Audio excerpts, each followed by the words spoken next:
සම්මා සම්බුදු සරණයි සදහැවතුනි.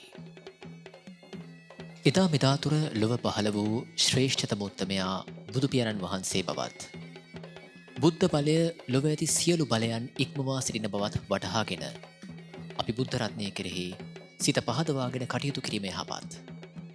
සදහැවතුනි, ඔබ මේ ශ්‍රවණය කිරීමට බලාපොරොත්තු වන ධර්ම දේශනාවත් ඔබ තුල බුද්ධාලම්බන ප්‍රීතිය ජනිත කොටගෙන සසර ගමන ජය ගන්නට ඔබට කුසලානිසංසයක්ම වේවායි ප්‍රාර්ථනා කරමින් ඔබ අප කෙරෙහි අනුකම්පාවෙන් බෞද්ධ රූප වාහිනියේ මේ පැයට නියමිත දායකත්ව ධර්මදේශනාව සිදු කිරීම සඳහා බෞද්ධ රූප වාහිනී මැදිරියට වැඩම කළ පූජ්‍යපාද කෝරළයාගම සරණතිස්ස ගෞරවනීය ස්වාමින් වහන්සේ අපි පළමුවෙන් සාදුනාදදී නමස්කාර පූර්වක පිළිගනිමු. සාදු සාදු සාදු. මෙම ධර්ම දේශනාව සඳහා සදැහැති දායකත්වය ලබා දෙනවා කැනඩාවේ පදිංචි රෝහිත ගණේපොළ මහතා, ශාන්ති හතුරුසිංහ මහත්මිය සහ දේවංජිත් සංජුල පුතණුවන්. සමන්ත චක්කවාලේසු අත්‍රා ගච්ඡන්තු දේවතා සද්ධම්මං මුනි රාජස්ස සුනන්තු සග්ග මොක්කදං ධම්මස්සවන කාලෝ අයං බදන්තා ධම්මස්සවන කාලෝ අයං බදන්තා ධම්මස්සවන කාලෝ අයං බදන්තා. නමෝ තස්ස භගවතු අරහතු සබ්බ ධම්මේසු අප්පටිහත ඥානචාරස්ස දස බලධරස්ස චතුවේ සාරජ්‍ය විසරදස්ස සබ්බ සත්තුත්තමස්ස ධම්මිස්ස රස්ස ධම්ම රාජස්ස ධම්මස්සාමිස්ස තථාගතස්ස සබ්බඤුනෝ සම්මා සම්බුද්දස්ස. නමෝ තස්ස භගවතු අරහතු සබ්බ ධම්මේසු අප්පටිහත ඥානචාරස්ස දස බලධරස්ස චතුවේ සාරජ්‍ය විසරදස්ස සබ්බ සත්තුත්තමස්ස ධම්මිස්ස රස්ස ධම්ම රාජස්ස ධම්මස්සාමිස්ස තථාගතස්ස සබ්බඤුනෝ සම්මා සම්බුද්දස්ස.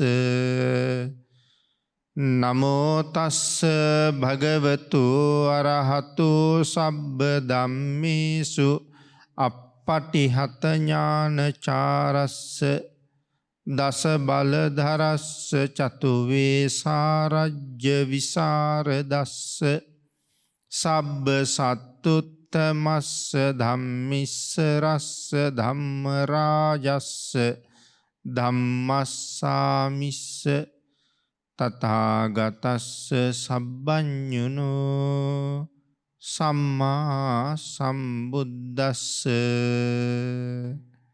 සද්ධර්ම ශ්‍රාවක කාරුණික ගුණගරුක බෞද්ධ පින්නතුනි, බොහෝම ශ්‍රද්ධාවෙන් යුක්තව සියලු දෙනාම සූදානම් වෙන්නේ තිලෝගුරු ශාන්තිනායක සම්මා සම්බුදුරජාණන් වහන්සේ විසින් ලෝක සත්වයන් පිළිබඳව අසීමිත දයාවෙන් කරුණාවෙන් මෛත්‍රියෙන් යුක්තව අවබෝධ කරගෙන දේශනා කොට වදාළ ඒ පරම ගම්බීර වූ ශ්‍රී සද්ධර්ම රත්නයෙන් බොහෝම පුංචි කොටසක් දේශනා කරවගෙන ධර්ම ගෞරවය පෙරදරි කරගෙන දේශනාගත ධර්මයේ ශ්‍රවණය කරන්නත් එසේ ධර්ම ශ්‍රවණය කිරීමෙන් ලැබෙන අවවාද අනුශාසනා තම තමන්ගේ ජීවිතවලට එකතු කරගෙන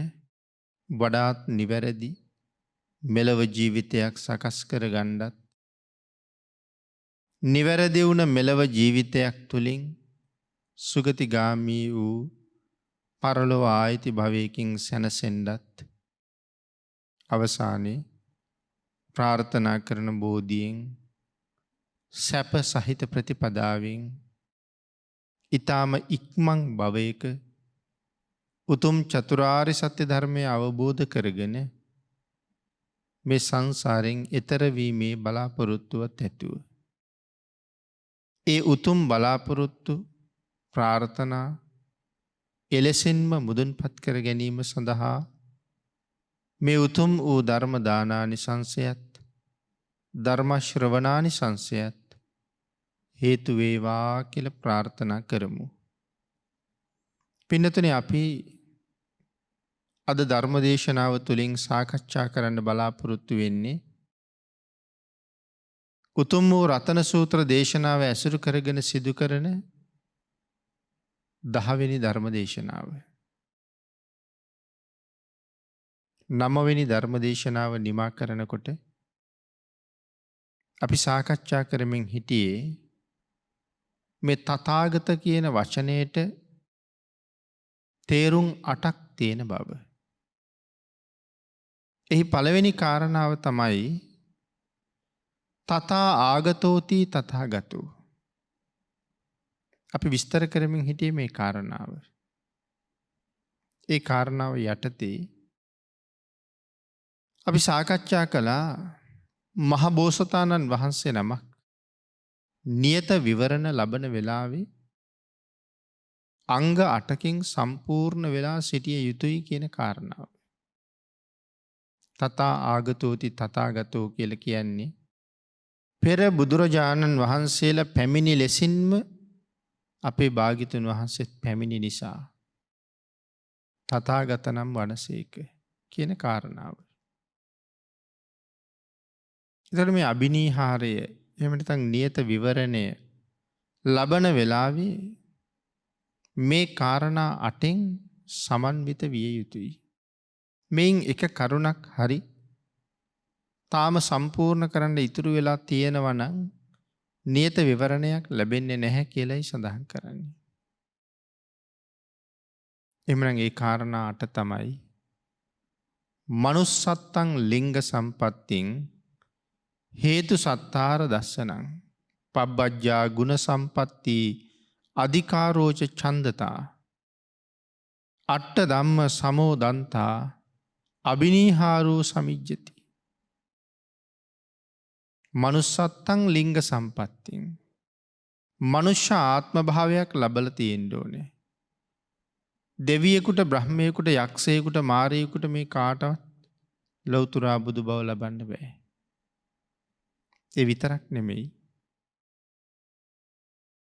මනුෂ්‍යත්වයේ ලැබලා හිටියත් නපුංසක පණ්ඩක වාගේ අයටත් බෑ. ස්ත්‍රීත්වයේ ඉන්නවා නම් ඒත් බෑ කියලා සඳහන් කරන්නේ. මේ උතුම් වූ ප්‍රාර්ථනාව කරන්න බලාපොරොත්තු වෙන කිසියම් ස්ත්‍රියක් ඉන්නවා නම් ඇය මුලින් පින්කම් කරලා පුරුෂාත්ම භාවයක් ප්‍රාර්ථනා කරගෙන පුරුෂයෙක් බවටපත් වෙලා මේ ප්‍රාර්ථනාව කළ යුතුයි කියලායි සඳහන් කරන්නේ. ලිංග සම්පatti කියලා කියහම මනුෂ්‍ය ආත්මයක් තියෙන්න ඕනේ. අපි මුලින් සිහිපත් කරපු විදිහටම පුරුෂයෙක්ම වෙන්න ඕනේ. එහෙනම් පින්නතුනි අපි මේ කාරණා දෙකත් 9 වෙනි දේශනාවෙන් සාකච්ඡා කළා. අපි අද දේශනාවේ සාකච්ඡා කරන්න බලාපොරොත්තු වෙන්නේ මේ හේතු සත්තාර දස්සනං කියන තැන ඉඳලා. එතකොට මොකද්ද හේතු කියලා කියන්නේ? උත්සාහ කළොත් ඒ જાතියේදීම එහෙම නැත්නම් සඳහන් කරන්නේ ඒ මොහොතේම රහත් වීම සඳහා හේතු සම්පත් තියෙන්න ඕනේ. නියත විවරණ ලබන වෙලාවේ ඒ ජාතියේ ඒ මොහොතේදීම සියලු අභිඥා සහිතව අරහත්වය ලබන්න තරම් හේතු සම්පත්තියෙන් ඕනේ.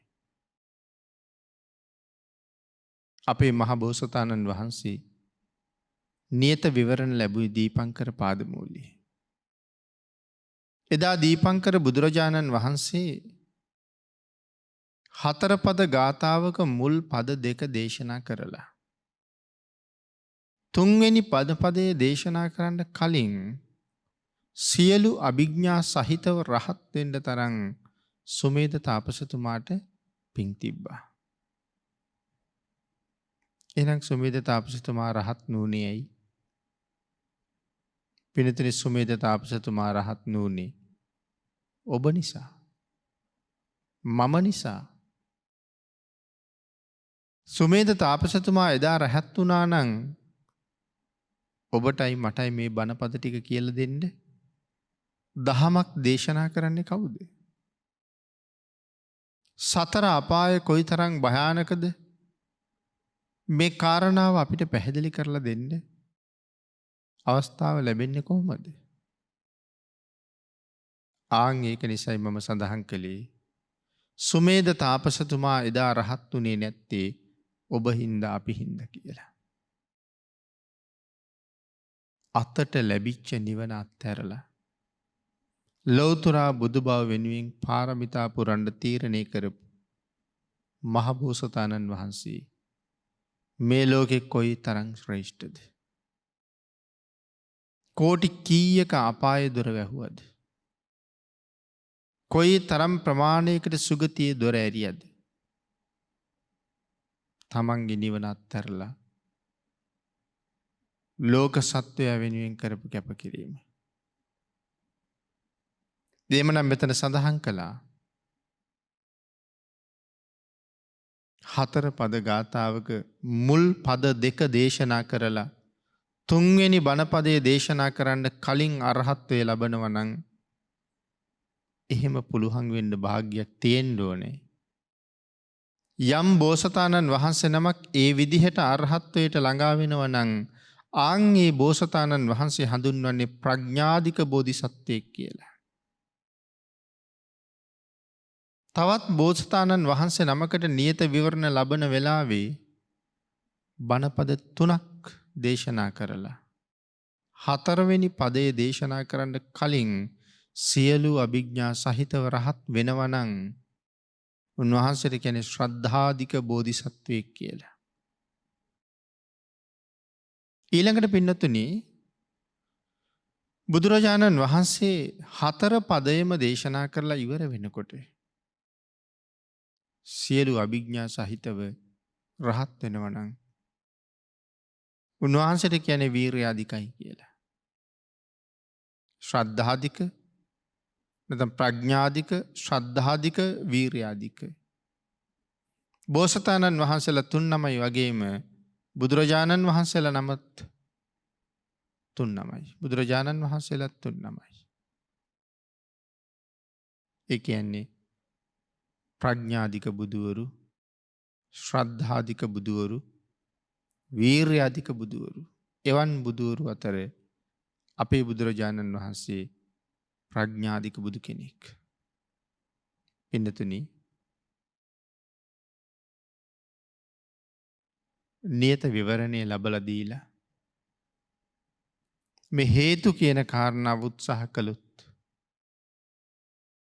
ඒ මොහොතේම අරහත්ත්වය ලබන්න තරම් බොහෝ පින් තිබිය යුතුයි කියන කාරණාව නිසා හේතු කියලා කියනවා. එහෙම පින් තිබිලත් අරහත්ත්වය නොලබා ඔබ මම වෙනුවෙන් මහබෝසතාණන් වහන්සේ මේ සංසාරේ කොයිතරම් කැපකිරීමක් කළාද? මහා කල්ප අසංඛ්‍ය 4,00,000ක මේ සංසාර ගමනේ තවත් ඇවිදිය යුතුයි කියන කාරණාව නොදන්නව නෙමෙයි. මේ අතරතුර සතර අපායේ යන්න වෙන බව නොදන්නව නෙමෙයි. ඒ දැන තමයි මෙතෙන්ට එන්න වීරිය වඩලා තියෙන්නේ. ආන් ඒක නිසා අපේ බුදුරජාණන් වහන්සේ අපි වෙනුවෙන් කොයි තරම් කැපකිරීම් කළාද. අපේ නිවන වෙනුවෙන් අපි නෙමේ කැපකිරීම් කරන්නේ මහ බෝසතාණන් වහන්සේ.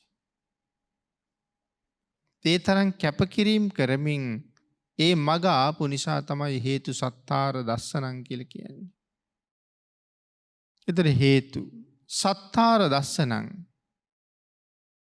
ලෞතුරා බුදු කෙනෙක් ළඟම මේ නියත විවරණය ලබන්න ඕනේ. වෙන කාටවත් විවරණ දෙන්න බෑ. නියත විවරණය ලබා දෙනකොට ලෞතුරා බුදුරජාණන් වහන්සේමයි ඒ විවරණය දෙන්න ඕනේ. ඒක තමයි සත්තාර දස්සනං කියලා කියන්නේ. පබ්බජ්ජා ඒ විවරණය ලබන වෙලාවේ පැවිදි වෙලා ඉන්න ඕනේ. පැවිදි වෙලා නැත්තම් ඒ විවරණය ලැබෙන්නේ නැහැ. පින්නතුනි මේ ශාසනයේම හෝ නැත්තම් එදාට තියෙන ශාසනයක හෝ එහෙම නැත්තම් අන්‍ය වූ ඍෂි පූජාවකින් මේ කොයි ක්‍රමයකින් හරි අනගාരിക ජීවිතයක් පැවිදි ජීවිතයක් ගෙවන්න ඕනේ. එහෙම කෙනෙකුට තමයි නියත විවරණ හම්බ වෙන්නේ. ගුණ සම්පatti ධාන මට්ටම් 8ටම සමවදින්න පුළුවන්.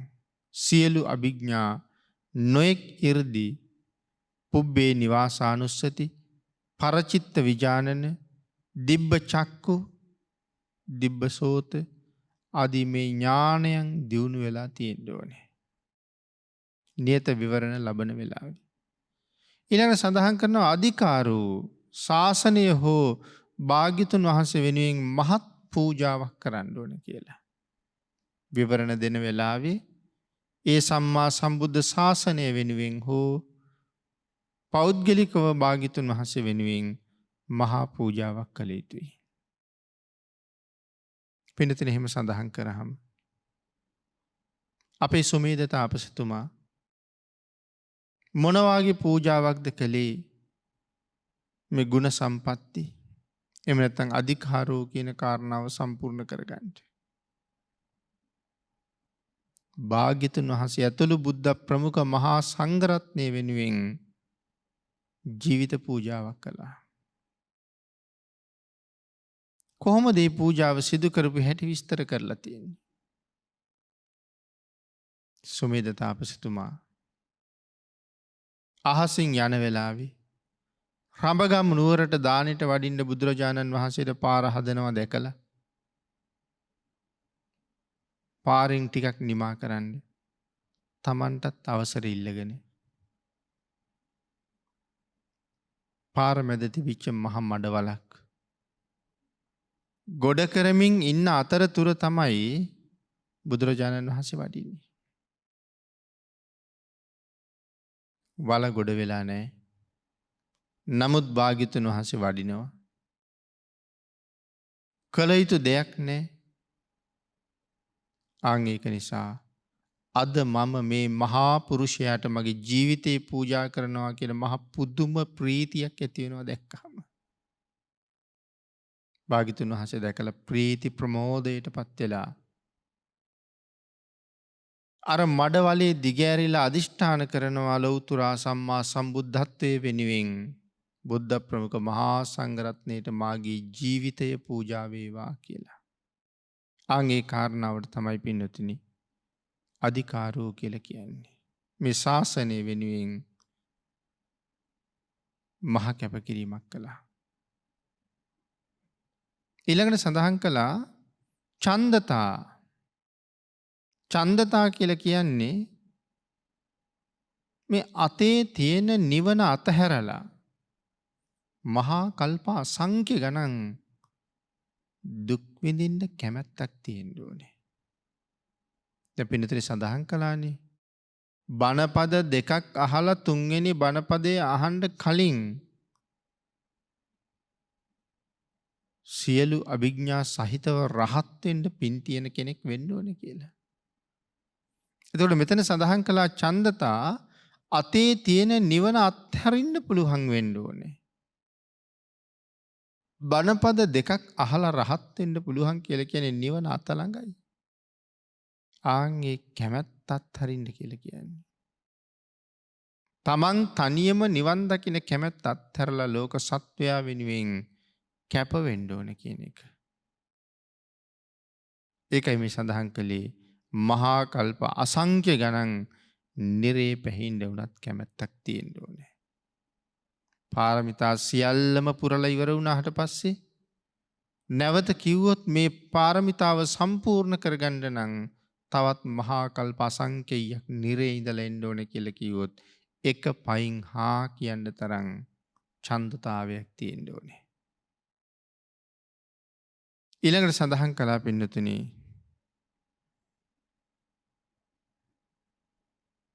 ඒ කැමැත්ත ඒ විදිහට තියෙනකොට තව කොච්චර දේවල් අත්හැරියද? පාරමී පූර්ණේ කරගෙන එනකොට මහා පරිත්‍යාග කොච්චර කළාද? පංච මහා පරිත්‍යාග කියලා අපි කතා කරාම අංග පරිත්‍යාග, නයන පරිත්‍යාග, ධන පරිත්‍යාග, පුත්ත ධාරා පරිත්‍යාග, රාජ්‍ය පරිත්‍යාග. පරමත්ත පාරමිතාවේදී මේ ටික සම්පූර්ණ කරන්න වෙනවා. ඇයි පින්නතුනි මේ අතේ තියෙන නිවන අතහැරලා ලෞතුරා බුද්ධත්වයේ වෙනුවෙන් පාරමිතා පුරන්න තීරණය කරනකොට ඒ පාරමිතාව ආකාර තුනකින් වැටහෙනවනේ. මුලින්ම පාරමිතා, ඊළඟට උපපාරමිතා, ඊළඟට පරමත්ත පාරමිතා. මිනිස්සුන්ගේ තණ්හාව කොහොමද තියෙන්නේ? ඒ තණ්හාවට අනුව තමයි මේ පාරමිතාව මේ විදිහට වර්ග කෙරලා තියෙන්නේ. ඒ මිනිස්සු ඉස්සරලාම තණ්හාව තියෙනවා තමන්ගේ ධන සම්පත් වලට. ඊළඟට තණ්හාව තියෙන්නේ තමන්ගේ අතපය වලට. ඊළඟට තණ්හාව තියෙන්නේ තමන්ගේ ජීවිතේට. මේ මිනිසුන්ගේ තණ්හාව තියෙන හැටි. එහෙනම් මහබෝසතාණන් වහන්සේත් ඒ පාරමී පූර්ණේ කරනකොට ඒ විදිහටම තමයි මේ කාරණාව සම්පූර්ණ කරන්නේ. ඉස්සරල තමන් හොයා සපයාගත්ත ධන සම්පත් වියදම් කරනවා. හැබැයි ධන සම්පත් වලට වඩා මම මගේ අතපය වලට කැමතියි. ධන සම්පත් වියදම් කරලා ලෙඩ වෙච්ච අතක් ඇහැක් සුවපත් කරගන්න බැරි වුණොත් යම් අවස්ථාවක කියවුණොත් ජීවිතේ රැකගන්න නම් මේ අත අයින් කරන්න ඕන කියලා ඒ අත වෙනුවෙන් කොච්චර වියදම් කරලා තිබුණත්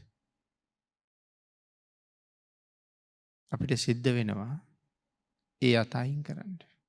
මොකද අත තාමත් තිබුණොත් තමන්ට අහිමි වෙනවා ජීවිතේ. එතකොට අතට වඩා ජීවිතයට කැමැත්තක් තියෙන නිසා අත අත්හරින්න කැමති ජීවිතේ රැකෙනවා නම් එනම් මිනිස්සු ගාව ධනයට තණ්හාවක් තියෙනවා. ඊට පස්සේ ශරීර අංගවලට තණ්හාවක් තියෙනවා. ඊට පස්සේ ජීවිතයට තණ්හාවක් තියෙනවා. නමුත් එවන් වූ ජීවිතය පවා අත්හරින්න පුළුවන්කම තියෙන්න ඕනේ ලෞතුරා බුදු බව ලබන්න. ජීවිත පූජා කොච්චර කළාද? පින්නතුනි, තිරිසං ආත්මවල ඉඳලා දිවි දුන්න අවස්ථා, මනුස්ස ලෝකේ ඉඳලා ජීවිතය දුන්න අවස්ථා, දෙව්ලොව බඹලොව ඉඳලා කොයිතරම් කළාද දන්නේ. නමුත් මේ අවස්ථාවන් පිළිබඳව සම්පූර්ණයෙන්ම ධර්මයේ විස්තර මූලාශ්‍ර සහිතව පුංචි කාරණාවක් දෙකක් තමයි තියෙන්නේ. ජීවිතේ දන් දුන්න සියලුම අවස්ථා ගැන කියලා නැහැ. ඒ සියලුම අවස්ථා ගැන කියලා නැත්තම් අපිට අවස්ථා කීපයක් විතරයි පැහැදිලි කරලා දීලා තියෙන්නේ. මෙන්න මේ අවස්ථාවන් වල මෙහෙම කළා කියලා. එයින් එක අවස්ථාවක් තමයි සසජාතකය. මහබෝසතාණන් වහන්සේ හාවෙක් වෙලා ඉපදිලා. තිරිසනුන්ට අනුග්‍රහ පිණිස තිරිසං ලෝකෙට වැඩලා. පින්නතුනි මහබෝසතාණන් වහන්සේ මේ හාවෙක් වෙලා ඉපදිච්ච කාලේ මහබෝසතාණන් වහන්සේට යාළුවෝ 3 දෙනෙක් හිටියා. හිවලෙක්, වඳුරෙක්, මස්කාවෙක්. මේ අයට උපදෙස් දුන්නා හෙට 15ක කොහෙවත් යන්න එපා. හෙටට අනුභව කරන්න ආහාර ටිකක් සපයගෙන 15ක දවසේ සිල් ගන්න කියලා කිව්වා. යාළුවෝ සියලු දෙනා මේකට සූදානම්. සස පණ්ඩිතයෝ කල්පනා කළා එනම් මාත් සිල් ගන්න එපයි. එහෙම තීරණය කරලා තමන් වහන්සේ තමන්ගේ ජීවිතය අත්හරින්න තීරණය කළා. කවුරු හරි කෙනෙක් සිල් අරගෙන ඉන්න වෙලාවේ මගෙන් ඇවිල්ලා ආහාරයක් ඉල්ලුවොත් මම මොනවද දෙන්නේ? ඉතින් හාවෙක් අනුභව කරන්නේ තනකොළ. මිනිහෙක් ඇවිල්ලා ආහාරයක් ඉල්ලුවොත් තනකොළ දෙන්න බෑනේ. ඒ නිසා තීරණය කළා කවුරු හරි කෙනෙක් ඇවිල්ලා අද දානයක් හැටියට මගෙන් මොනවා හරි ඉල්ලුවොත් මම ඔහුට මගේ ශරීර මාංශය දෙනවා කියලා. හැබැයි පින්නතුනි එහෙම හිතනකොටත් සක්‍ර දෙවියන්ගේ පාණ්ඩු කම්බල සෛලාශනේ රත් වුණා කියලා කියන්නේ. ඇයි දැන් මේ හාවෙක් මෙහෙම හිතනවා කියන කාරණාව මනුස්ස ප්‍රජාවේ කවුරුවත් දන්නේ නැහනේ. නමුත් පාරමිතාව පූර්ණේ කෙරෙන්න මේ ටික සම්පූර්ණ කරන්න එපයි. ආන් ඒක නිසා සක්‍ර දෙවියන්ට තමයි ඒක දැනුනේ. ඒ නිසා මහලු බමුණු වෙසක් අරගෙන පාරමිතාව පූර්ණේ කරන්න උදව් කරලා යන්න එනවා. එන ගමන් මේ වයසක බමුණා මහබෝසතාණන් වහන්සේගේ යාළුවෝ 3 දෙනා ළඟටම ගියා. හැමෝම සිල් ගන්න දවස ගැන අහලා සිල් ගන්න දවස මතක් කරලා දීලා සඳහන් කළා තමන් සිල් ගන්නවනම් ආහාරයක් අපි දෙන්නම් කියලා. එහෙනම් තියාගන්න මම එන්නම් කැමති නම් ඉල්ලන්නම් කියලා. කෙලින්ම යන්නේ මහබෝසතාණන් වහන්සේ ළඟට. මහබෝසතාණන් වහන්සේ ගාවට එනකොට මහබෝසතාණන් වහන්සේ සතුටු සාමීචිය ටිකක් ඔහුත් එක්ක ඉඳලා අද 15ක පෝය. 15ක පෝය කියලා කියන්නේ අනිවාර්යයෙන්ම සිල් සමාදන් විය යුතු දවස. නමුත් බ්‍රාහ්මණය පෝය දවසේ සිල් ගන්නේ නැතුව ඔබ කොහෙද ඇවිදින්නේ කියලා තමයි අහන්නේ. එකෙන් පේනවා පෝය තියෙන්නේ සිල් ගන්නයි කියලා. මේ අබුද්ධෝත්පාද කාලයක කියන්නේ සිල් ගන්න නැතුව කොහෙද ඇවිදින්නේ කියලා. අර බ්‍රාහ්මණය කියනවා දවල්ට කෑමට මොනවා හරි තියෙනවා නම් මටත් සිල් ගන්න පුළුවන් කියලා. සස පණ්ඩිතයන් ඇති වුණේ නිම්හිම් නැති සතුටක්. අද උදේ සිල් සමාදන් වෙලා මම යමක් කල්පනා කළාද ඒක සමෘද්ධමත් වෙන්නයි යන්නේ. එහෙමනම් ලෞතර බුද්ධ රාජ්‍ය ප්‍රාර්ථනා කරගෙන මං අද මගේ ජීවිතය දන් දෙනවා. එහෙම කල්පනා කරලා ගිනි මැලයක් දල්වන්න කියලා බ්‍රාහ්මණය දල්ලපු ගිනි මැලේ ළඟට ගිහිල්ලා 3 පාරක් අදිෂ්ඨාන කළා. ලෞතර බුදු බව වෙනුවෙන් මම මගේ ජීවිතය දන් දෙනවා. නමුත් මගේ ඇඟේ ඉන්නවා මැක්කෝ කිනිතුලෝ වගේ කුඩා සත්තු. ඒ අය මේකට පලි නෑ. ඒ නිසා පිට ගසා දාලා කියනවා බැහැලා යන්න. පිළිස්සෙන්ද ලැහැත්ති වෙන්න එපා කවුරුවත්. බ්‍රාහ්මණයට කියනවා තැඹුණහම කැමති නම් තැඹුණහම අනුභව කරන්න. කර වුණහම කැමති නම් කර වුණහම අනුභව කරන්න. ලෞතුරා සම්මා සම්බුද්ධත්වය වෙනුවෙන් මාගේ ජීවිතයේ පූජා වේවා කියලා තමයි ගිනි ගොඩට පනින්නේ. නමුත් සඳහන් කරනවා පින්නතුනි හිම වලා ගැබකට ගියා වගේ. එක රෝම කූපයක්වත් පුළුස්සන්ඩ මේ ගින්න සමත් නෑ. ආපහු හැරිල බලලා අහනවා ඔබේ ගින්දර හරියට වලාකුලක් ඇතුළට ගියා වගේ. අන් ඒ වෙලාවේ කියනවා සස පණ්ඩිතයිනි මං ඔබේ ජීවිතේ ගණ්ඩාව නෙමේ. පාරමිතාව පූරණය කරන්නයි යාවි. සඳහන් කළා උදේ අධිෂ්ඨාන කළානේ ජීවිතේ දෙනවා කියලා. දෙයිද බල්ලා යන්නයි යාවි. සස පණ්ඩිතයෝ අහනවා ශක්‍ර දේවේන්ද්‍රේ මම යමක් අධිෂ්ඨාන කළු ඒක අධිෂ්ඨාන කරන්නේ කරන්නම තමා. ඔබ හිතුවද නොකරාවි කියලා. යමෙකුට යමක් යම් ප්‍රතිඥාවක් දීලා ඒක උල්ලංඝනය කරනවා නම් ඒක මහ පව්කාර වැඩක්. සිවි ජාතකයේ තමයි මේක පැහැදිලි කරලා තියෙන්නේ මනාව. යමෙකුට යමක් දෙන්නම් කියලා පස්සේ නොදී ඉන්නවා නම් බිම වැටිලා තිබිච්ච මලපුඩු අරගෙන කරේ දාගත්තා වගේ වැඩක් කියලා තියෙනවා. අන් ඒක නිසා සඳහන් කරනවා මං යමක් දෙන්නම් කියලා කිව්වේ දෙන්නම තමයි කියලා. ශක්‍ර දේවේන්ද්‍රයන්ට ඇති වුණේ පුදුමාකාර සතුටක්. මේ වෙලාවේ පින්නතුනි සක් දෙවිඳු කල්පනා කළා දානය කොයිතරම් ශ්‍රේෂ්ඨද. සම්මා සම්බුද්ධ රාජ්‍ය වෙනුවෙන් ජීවිතය අත්හරින්න කොයිතරම් සතුටින් ඉන්නවද. එදත් දානය ශ්‍රේෂ්ඨයි. අදත් දානය ශ්‍රේෂ්ඨයි. එවන් වූ ශ්‍රේෂ්ඨ දානය බුද්ධෝත්පාද කාලයේත් අබුද්ධෝත්පාද කාලයේත් මිනිසුන් විසින් පිළිගන්වා ගත යුතුයි. ආන් ඒක නිසා දානය පිළිබඳව සටහනක් මේ විශ්ව ධාතුවේ නොමැකෙන තැනක තියන්න ඕනේ කියලා කල්පනා කළා. එහෙම කල්පනා කරලා සක් දෙවිඳු විසින් තමයි චන්ද්‍ර මණ්ඩලයේ මත සසල අපේ සනිටුහන් කරලා මේ කටයුතු ටික නිමා කළේ. එදාටත් හඳ දිහා බලන මිනිස්සු සසල අපේ දැකලා කල්පනා කරයි මේ තියෙන්නේ දානයේ ආශ්චර්යමත් සලකුණු. ඒ නිසා මේ ලෝකේ දානයේ කවදාවත් අත් නොහල යුතු දෙයක් කියලා. ඒ වගේම තමයි පින්නතුනි යමෙක් ආහාරය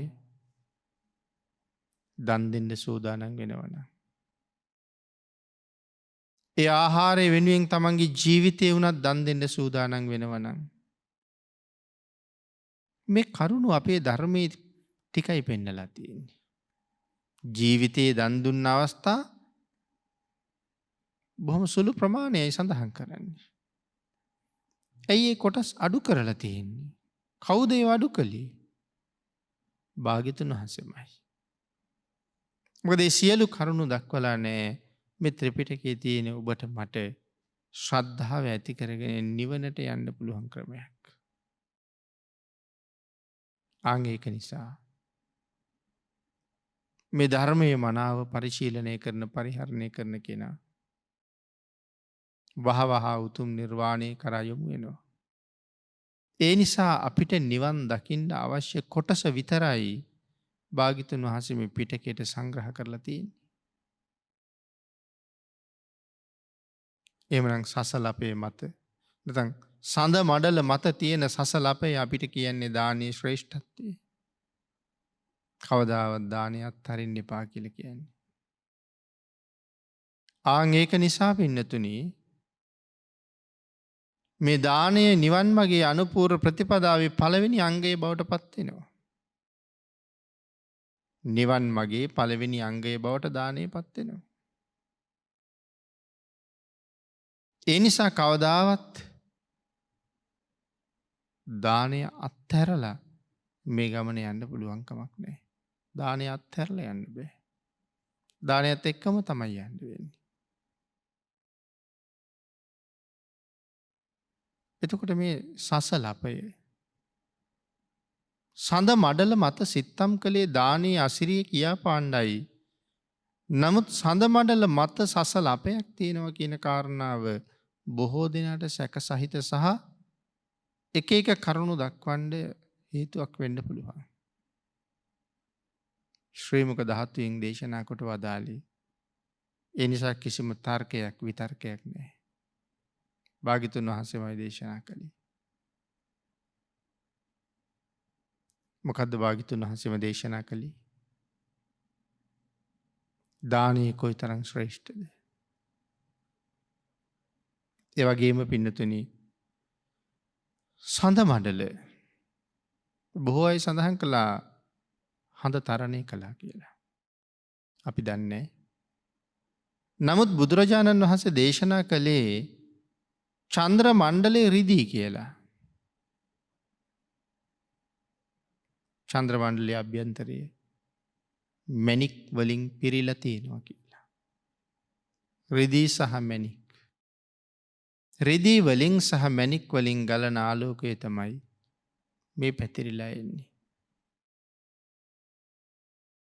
අතීත කවියෝ කවි ලියනකොට රිදීවන් සඳ එළිය කියලා ලියවා.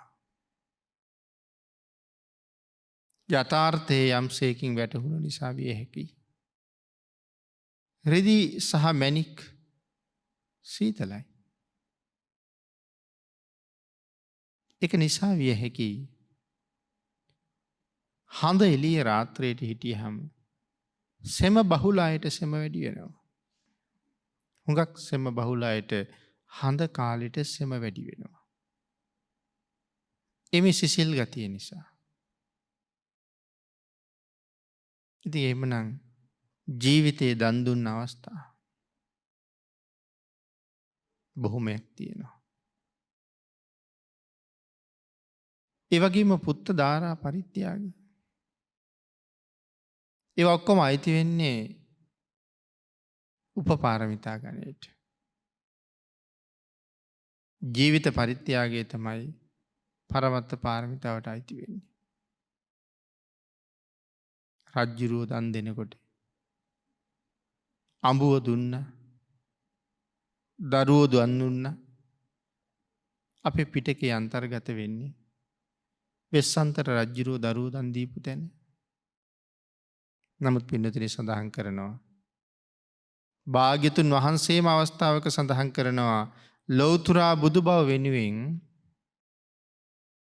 පාරමිතා පුරාගෙන එනකොට දරුවෝ දන් දීපු වෙලාවල් වල දරුවන්ගේ අත් දෙක බැඳපු වැල් කන්ද කපලා ගොඩ ගැහුවා නම් මහා මේරු පර්වතයට වඩා උසයි කියලා. ඒ තරම් ප්‍රමාණයක් දරුවෝම දන් දුන්නා. ඉතින් එහෙම අසීමාන්තික කැපකිරීම කරලයි ලෞතුරා බුද්ධත්වයේ ළඟට ආවේ. එමන සඳහන් කරනවා ඊට අමතරව තව මොනවද කළ යුත්තේ? සතර සතිපට්ඨාන, සතර සම්‍යක් ප්‍රධාන වීරිය, සතර ඉරිදිපාද, පංච ඉන්ද්‍රිය, පංච බල, සප්ත බෝධ්‍යාංග සහ ආර්ය අෂ්ටාංගික මාර්ගය කියන මේ සත්තිස් බෝධිපාක්ෂික ධර්මයන් මනාව වඩලා තියෙන්න ඕනේ මේ නියත විවරණ ලබන වෙලාවේ. මේ දේවලුත් සම්පූර්ණ කරලා තියෙන්න ඕනේ. පෙර බුදුරජාණන් වහන්සේලා මේ මගින්ම තමයි ලෞතුරා බුදු බව කරා ගමන් කළේ. එහෙමනම් අපේ භාග්‍යතුන් වහන්සේත් ඒ මගින්ම තමයි ලෞතුරා බුදු බව දක්වා ගමන් කරන්නේ. ඒක නිසා තථා ආගතෝති තථාගතෝ පෙර බුදුවරු ආපු සෙයින්ම පැමිණි නිසා අපේ භාග්‍යතුන් වහන්සේත් තථාගත නම් වනසේක. පින්තුනි මෙතන විස්තර කළා මේ කාරණාව තව ගාථාවකිනුත්. යතේව ලෝකම්හි විපස්සයාදයෝ යම් විදිහකට මේ ලෝකේ විපස්සයාදී ලෞතුරා බුදුරජාණන් වහන්සේලා සබ්බඤ්ඤු භාවං මොනයෝ ඉදාගතා සර්වඥ භාවයට ඒ ප්‍රඥෝ පැමිණිසේක්ද තථා අයං සක්්‍ය මුණී පියාගතු. ආංගේ ආකාරයටම මේ ශාක්‍ය මුණීන්ද්‍රයන් වහන්සේත් පැමිණුණා. තතහාගතු උච්චති තේන චක්කුමා. ඒ හේතුවෙන් තථාගතයාණන් යැයි කියනු ලැබේ. එමතන් ඒ හේතුවෙන් ඇස් ඇතියාණන් වහන්සේ යැයි කියනු ලැබේ. ඇයි මේ ඇස් ඇතියාණන් වහන්සේ කියල කියන්නේ. බුදුරජාණන් වහන්සේට ඇස් කීයක් තිබ්බද. සාමාන්‍යයෙන් අපිට පේන්න තියෙන ඇස් දෙක භාග්‍යවතුන් වහන්සේටත් තියෙනවා මාංශමය චක්කු. නමුත් මේ මාංශ චක්කුවට අමතරව සඳහන් කළා සමන්ත චක්කු. සියල්ල දකින ඇහැ බුදුරජාණන් වහන්සේට තියෙනවා. ඊළඟට දිව්‍යමය ඇහැක් භාග්‍යවතුන් වහන්සේට තියෙනවා. බුද්ධ චක්කු කියලා කියන්නේ බුදු ඇස භාග්‍යවතුන් වහන්සේට තියෙනවා. ධම්ම චක්කු දහම් ඇස ඥාන චක්කු මේ ලෝකේ සියල්ලන්ටම දෙවනි නැති. සියල්ලන්ටම ඉහලින් වැඩ ඉන්න. සියල්ලන් අභිභවනය කළ සුවිශේෂී ඥානයකින් යුක්තයි. ඥාන චක්කු ලෝකේ සියල්ල ස්පර්ශ කරන ලද ඥානය. එකට අපි කියනවා සර්වඥතා ඥානය කියලා. මේ භාග්‍යවතුන් වහන්සේට තියෙන ඇස් මොනවද භාග්‍යවතුන් වහන්සේ තියෙන මසස තියෙනවා. දිව්‍යමය ඇහැ තියෙනවා. සියල්ල වැටහෙන සියල්ල දකින සමන්ත චක්කු තියෙනවා. දහම් ඇස තියෙනවා. මේ ලෝකේ සියල්ලන්ටම වඩා උසස් සියල්ල අපේක්ෂා කරන සියල්ල ඉක්මවා සිටින සර්වඥතා ඥානය ලබාගෙන තියෙනවා. ඒ වගේ මෙන්න මේ වාගේ ඇස් ගොඩක්. ඒ නිසා ඇස් ඇතියාණන් වහන්සේ කියලා අපි බුදුරජාණන් වහන්සේට ආමන්ත්‍රණය කරනවා. මෙන්න මේ කාරණා නිසා පෙර බුදුවරුන් ආමගම පැමිණියා කියලා සඳහන් කරනවා. පින්නතුනි මේ කාරණා ටික එකක් නෑර මනාව සම්පූර්ණ කරලා තියෙන්න ඕනේ. නියත විවරණය ලබන්න. එහෙම නැත්තම් නියත විවරණයක් ලැබෙන්නේ නෑ. ඒ කාරණා 8 මොනවද කියන කරුණ අපි නැවත වතාවක් කෙටියෙන් සිහිපත් කරගත්තොත් මනුස්සත්තං ලිංග සම්පත්තියෙන් මනුස්සයෙක් වෙලා ඉපදිලා ඉන්න ඕනේ. පුරුෂයෙක් බව තහවුරු වෙන්න ඕන ලිංග සම්පත් කියලා කිව්වේ ඒකයි. මනුස්සත්තං ලිංග සම්පත්තියෙන් හේතු සත්තාර දස්සන. මොනවද මේ හේතු සත්තාර දස්සනං කියලා සඳහන් කරලා තියෙන්නේ? හේතු කියලා මෙතන සඳහන් කළේ පින්නතුනි උත්සාහ කළොත් ඒ ජීවිතයේදීම ඒ මොහොතේම අරහත්ත්වය ලබන්න තරම් වාසනා ගුණ තියෙන්න ඕනේ කියන එක. අපි සඳහන් කළානේ සත්තාර දස්සනං ලෞතුරා බුදු කෙනෙක් ළඟමයි ඒ විවරණය ලැබිය යුත්තේ. පබ්බජ්ජා මේ ශාසනය හෝ බාහිර ශාසනයක පැවිදි වෙලා හිටිය යුතුයි. ගුණ සම්පatti කියලා කිව්වේ ධාන මට්ටම් 8ටම සමවදින්න පුළුවන්. අභිඥා 이르දීන් තිබිය යුතුයි. අධිකාරෝ කියලා කිව්වේ භාග්‍යතුන් වහන්සේ හෝ ශාසනය වෙනුවෙන් විශාල කැපකිරීමක් කරන්න පුළුවන් වෙන්න ඕනේ. ඡන්දතා කියලා කිව්වේ අතේ තියෙන නිවන අතහැරලා මහා කල්ප අසංඛ්‍ය ගණන් වුණත් ලෞතර බුදු බව වෙනුවෙන් තව දුක් විඳින්න කැමැත්ත තියෙන්න ඕනේ. මේ ආකාර 8 තියෙන්න ඕනේ. නියත විවරණ ලබන්න. මේ සියලු කාරණා මනාව පූර්ණේ කරගෙන මේ නියත විවරණ ලබන වෙලාවේ සම්මා සම්බුද්ධ රාජ්‍ය වෙනුවෙන් අසීමිත කැපකිරීම කරමින් ලෝක සත්වයා සංසාර සාගරෙන් එතර කරවන්න. නිමක් නොමැති දුක්ඛන්දරාව ඉවසූ ලෞතුරා බුදුරජාණන් වහන්සේ.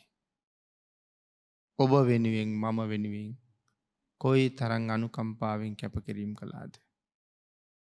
අපිට කොයි තරං මග නොමග කියල දුන්නද. භාගිතුන් වහන්සේ එදා තමන්ගේ අතට ලැබිච්ච නිවන බෝසත් කාලයත් නොහරින්ඩ ඔබට මට මේ මග කියල දෙන්න අද කෙනෙක් කොහෙද. ඔබ මම ධර්මයෙන් පෝෂණය කරවන්න කෙනෙක් කොහෙද.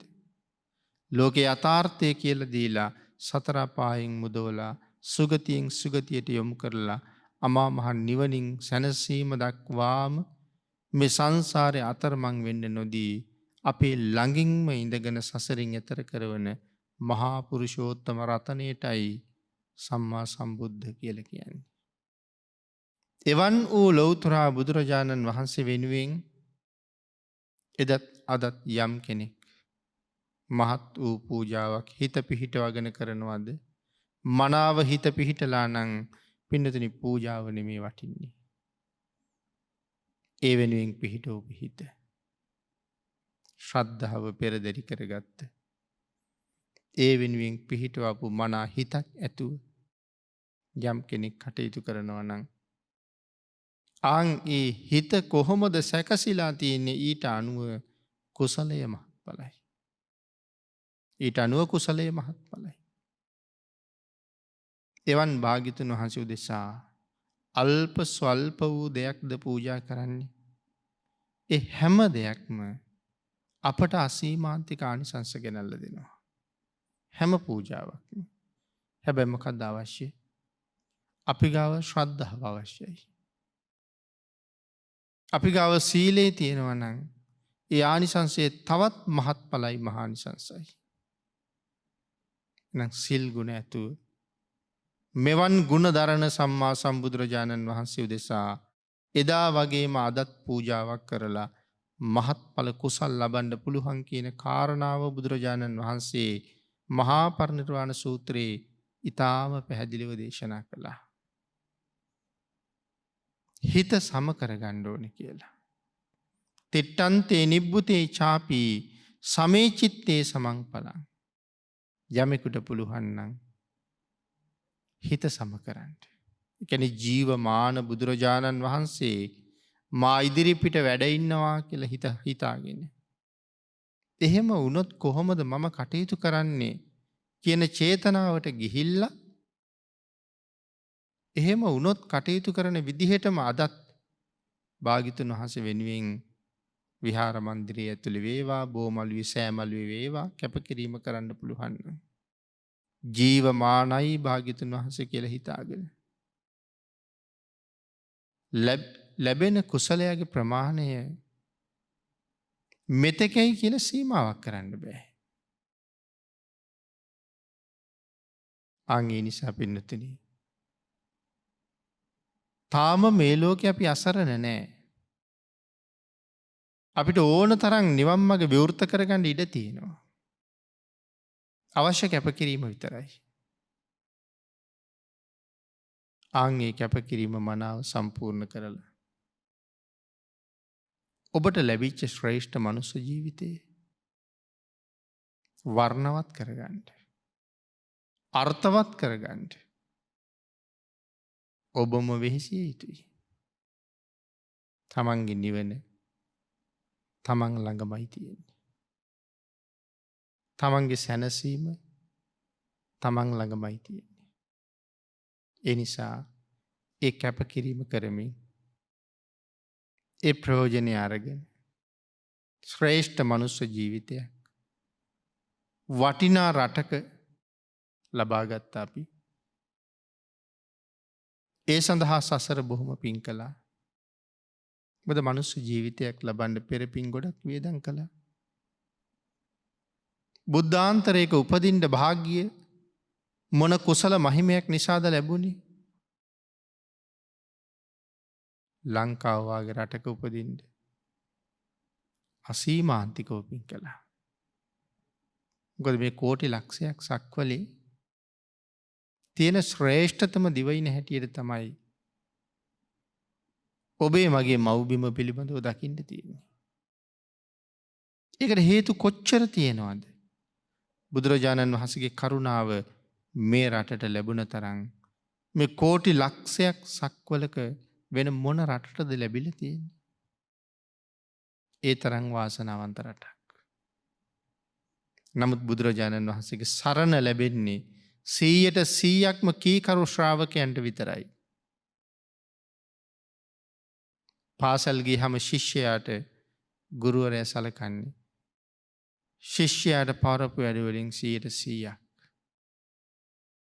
මනාව සම්පූර්ණ කරපු ශිෂ්‍යයාට. එකක් දෙකක් කරපු අයට 100ට එකක් දෙකක් කරපු අයට ගුරුවරගේ අවධානය යොමු වෙනවා හුඟ අඩුයි. එනම් භාග්‍යතුන් වහන්සේගේ සරණ ලැබෙන්නෙත් එහෙමයි. ඔබ හිතන්න ඕනේ භාග්‍යතුන් වහන්සේ කැමති විදිහට භාග්‍යතුන් වහන්සේ දේශනා කරපු විදිහට මං කොයිතරම් භාග්‍යතුන් වහන්සේට කීකරුද කියලා. ආන්ගේ අකීකරු ක්‍රමේ ප්‍රතිඵල. ඒ අකීකරු ක්‍රමේ ප්‍රතිඵල නිසා අද මේ රට ජීවත් වෙන්න නුසුදුසු රටක් කියලා හුඟක් දෙනා තීරණය කරනවා මිසක්. නමුත් නැවත වතාවක් සිල් ගුණ මත පිහිටලා සිල්වත් සමාජයක් ගොඩනගන්න පුළුවන් නම් මේ රටේ භාගයක්වත් ඒ පැත්තට වෙනස් වෙනවනම් මේ තියෙන තත්ත්වයේ මීට වඩා වෙනස් වෙන්න පුළුවන්. අපි 100ට එකක්වත් භාග්‍යතුන් වහන්සේට කීකරුද කියලා හිතලා බලන්න.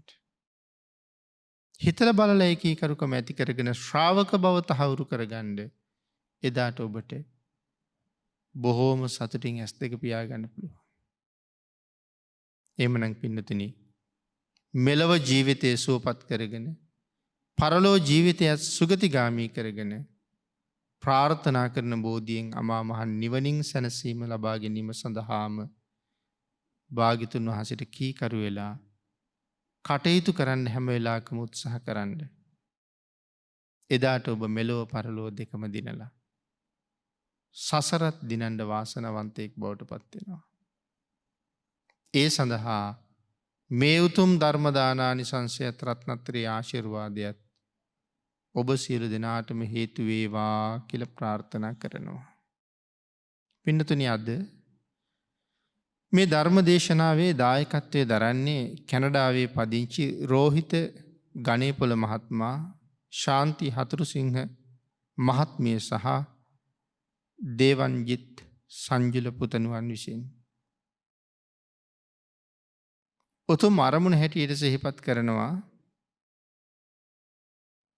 මීට වසර 3කට පෙර පරලෝක සැපත් වන්ට යෙදුන නන්දාවති සේරම මෑණියන්ට පුණ්‍යානුමෝදනා කිරීම පිණිස සහ ඇලිරිස් ගණේපොළ සිරිසේන හතුරුසිංහ යන පියවරුන් දෙදෙනාට මේ කුසල් අනුමෝදන් වේවා. රංගනී නැගණියට පින් අනුමෝදන් වේවා. අපේ නමින් මිය පරලෝ යන්නට යෙදෙන අන් සියලුම ඥාති මිත්‍රාදීන්ට මේ පින් අනුමෝදන් වේවා. ඊට අමතරව සෙත් ප්‍රාර්ථනා කරනවා සුජීවත්ව සිටින මල්ලිකා හතුරුසිංහ මෑණියන්ට නිදුක් නිරෝගී භාවයේ සහ චතුරාර්ය සත්‍ය ධර්ම අවබෝධයේ පිණිස මේ කුසල් හේතු වේවා. දේශකයන්න් වහන්සේටත් රත්නත්‍රයේ ආශිර්වාදය ලැබේවා. බෞද්ධ මාධ්‍ය ජාලයේ කාර්ය මණ්ඩලයේ සියලු දෙනාටම මේ කුසල් අනුමෝදන් වේවා. චතුරාර්ය සත්‍ය ධර්මය අවබෝධ වේවා. අපි සියලු දෙනාටම මේ භයානක වූ සංසාරයෙන් එතර වෙන්න මේ සිදු කරගත්ත මහානීය කුසල කර්මයන් ආශිර්වාදයක් පාරමිතාවක් වේවා කියලා දායක පින්වත් පිරිස විසින් ප්‍රාර්ථනා කරනු ලබනවා. දායක පිරිස පුණ්‍යානුමෝදනා කළ සියලු දෙනාටම පින් අනුමෝදන් වේවා. ආශිර්වාද කළ හැම කෙනෙකුටම රත්නත්‍රයේ ආශිර්වාදයෙන් නිදුක් නිරෝගී භාවයේ චිරජීවනයේ සැලසේවා. ඊ타ම ඉක්මන් භවයක ඊ타මත්ම කෙටි කාලයකින් සැප සහිත ප්‍රතිපදාවකින් අමා මහ නිවනින් සැනසෙන්ඩ මේ සියලුම පුුණ්‍ය ධර්මයන් හේතු වාසනා වේවා කියලා ප්‍රාර්ථනා කරමු. ආකාසට්ඨා ච බුම්මට්ඨා දේවානාගා මහිද්దికා පුඤ්ඤන්තං අනුමෝදිත්වා චිරං රක්ඛන්තු ලෝක ශාසනං දේවෝ වස්සතු කාලේන සස්්‍ය සම්පත්ති හේතුච පීතෝ භවතු ලෝකෝ ච රාජා භවතු ධම්මිකෝ. සාදු සාදු සාදු. එම ධර්ම දේශනාව සිදු කළ කුසල බලයෙන් පූජ්‍යපාද කෝරළයාගම සරණතිස්ස ගෞරවනීය ස්වාමින් වහන්සේට ප්‍රාර්ථනීය බෝධියකින් උතුම් වූ චතුරාර්ය සත්‍ය ධර්මයම අවබෝධ වී අමා මහ නිවනින් සැනසෙන්නට හැකියාව ලැබේවායි අපි සාදු නාදදී ප්‍රාර්ථනා කර සිටිමු. සාදු සාදු සාදු.